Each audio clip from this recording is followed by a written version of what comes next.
Assalamualaikum warahmatullahi taala wabarakatuh. Nama saya Amir Afnan bin Ibnu Kamaluddin. Saya dari kelas 1 Diploma Doktor Islamiyah.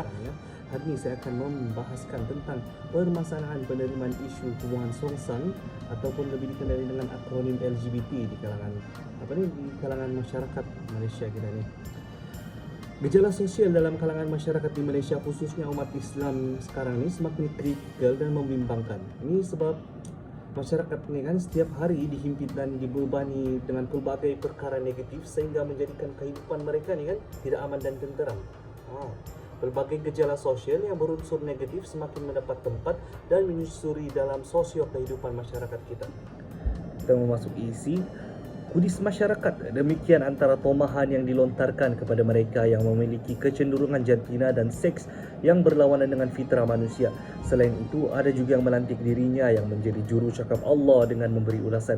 Disebabkan oleh orang-orang seperti mereka ini, Allah menurunkan musibah dan azab.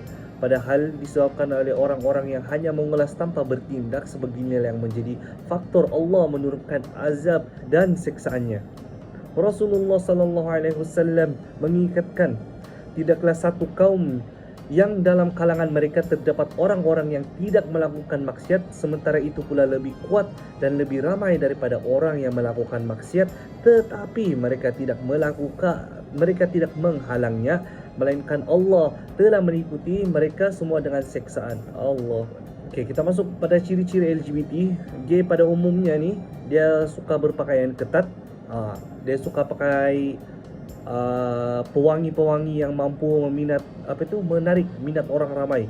Manakala lesbian pula, ciri-ciri dia yang zahir yang boleh nampak adalah penampilan sebagai tomboy.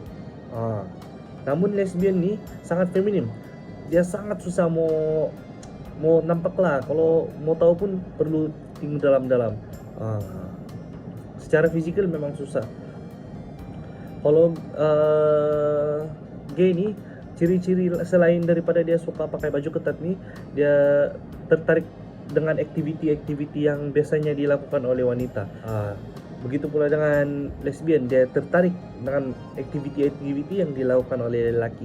Contoh dia pandangan Islam tentang LGBT. Walau apapun sekali pandangan masyarakat atas isu LGBT yang cukup banyak dibincangkan hari ini, pengetahuan dan pencerapan yang intensif dan lebih menghujam harus ada sebelum memulakan langkah dan tindakan dalam memperbaiki keadaan. Isu ini boleh dilaksanakan oleh semua golongan. Berdasarkan undang-undang Islam ataupun hukum syarak sudah terang dan jelas bahawa perilaku dan perbuatan LGBT ini adalah perkara yang diharamkan dan dikutuk. Agama Islam melihat bahawa perbuatan merubah sama ada menambah atau membuang sesuatu daripada diri dan tubuh badan adalah bercanggah dan terpesong dengan ajarannya.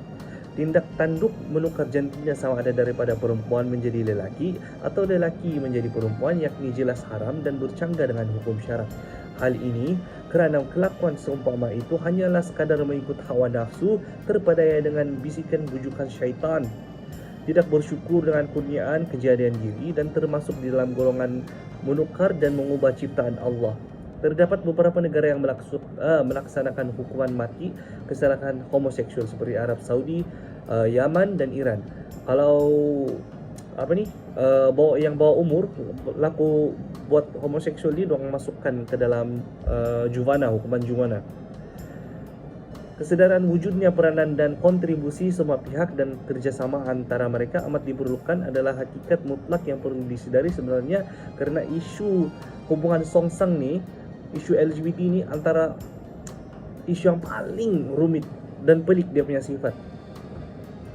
Dalam konteks ni, kita patut yakin bahawa Allah telah pun menunjuk jalan yang perlu dituruti untuk kita ikutlah melalui ayat-ayat seperti surah Al-A'raf ayat 80 sampai ayat 81 yang lebih kurang maksumnya.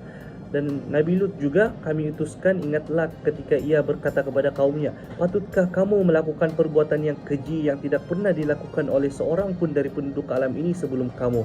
Sesungguhnya kamu mendatangi lelaki untuk memuaskan nafsu syahwat kamu dengan meninggalkan perempuan. Bahkan kamu ini adalah kaum yang melampaui batas. Pengajaran ini diulang dalam surah Al-Ankabut ayat 28-29. Dan apa yang terjadi kepada kaum Lut turut diceritakan dalam ayat 33 hingga 34 dalam surah Al-Qamar. Melalui ayat 73 surah Al-Anbiya pula Allah menceritakan siapa Nabi Lut. Dia adalah orang yang diberi hikmah dan ilmu, maka jika ia Lut mengatakan perbuatan homoseksual tersebut adalah perbuatan yang salah, maka maka usahlah disangkal seperti yang dibuat sekumpulan ilmuwan agama sendiri di negara jiran misalnya. Sebab isu LGBT ini kan banyak organisasi yang hak manusia ni bilang love is love, why don't you accept us. Dia bilang cinta itu ada cinta, sebab buang kan cinta sama-sama. Tapi dalam Islam ni sudah tertulis, sudah ada zahir, ada di Al-Quran, tidak boleh buat hubungan-hubungan sonsang ni. Di samping ini juga ada hadis yang diriwayatkan Jabir yang menyatakan Rasulullah sallallahu alaihi wasallam bersabda, sesungguhnya perkara yang paling aku takuti pada umatku adalah munculnya perilaku kaum Lut. Hadis riwayat Tirmizi. Hadis Ahmad pula meriwayatkan Rasulullah sallallahu alaihi wasallam menjelaskan, dilaknat orang yang mengadakan hubungan jenis dengan haiwan dan mereka melakukan perlakuan kaum Lut, yakni seks homoseksual. Hadis riwayat Ahmad. Bagi orang Islam seperti yang dijelaskan dalam surah Al-As, sesungguhnya setiap kita rugi kecuali yang beriman, beramal soleh, berpesan-pesan tentang perkara yang benar dan berpesan-pesan dengan kesabaran. Kepada mereka yang masih berasa kebebasan dalam hak mereka tanpa syarat, kenapa perlu ingkar dan berbangga dengan perbuatan yang terkutuk ini, sedangkan jelas Allah sangat murka dengan perbuatan dan kelakuan seperti kaumnya Nabi Lut. Kita perlu akur kepada Allah, ialah kerana Allah yang menciptakan kita. Islam agamanya bermaksud akur dan suruhannya adalah langkah rangka Allah amat sayang kepada kita dan suruhannya adalah sesuai dengan fitrah kita sebagai hambanya Allah Subhanahu wa taala. Soalan berhubung dengan kegiatan hubungan songsang atau lebih dikenal dengan akronim LGBT ini sesungguhnya harus dibanteras dengan kekerasan kerana risiko untuk ia berkembang dan menular secara lebih meluas adalah amat membimbangkan.